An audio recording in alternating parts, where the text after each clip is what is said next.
get busy, you know, and then when you come for the next one, that whole sit and him pulling, that'll be fixed, you know what I mean? Like, and we kind of go from there.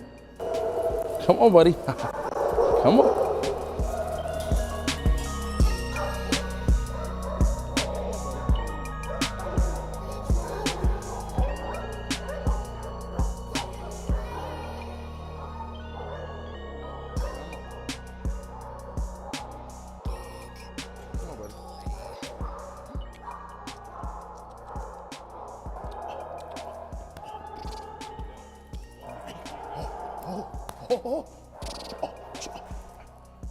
Everyone meet PopCorn. PopCorn is an English Bulldog. He's 9 months old and he's here for our board and train program.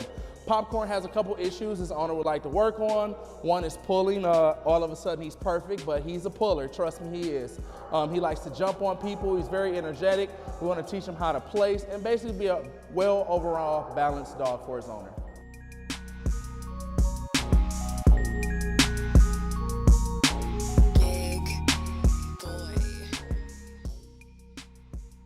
As you can see, he's a super awesome looking dog, and I can't wait for you guys to see his progress. Stay tuned. Y'all want to give him hugs? Because she about to go. We're going to set him up with his apartment.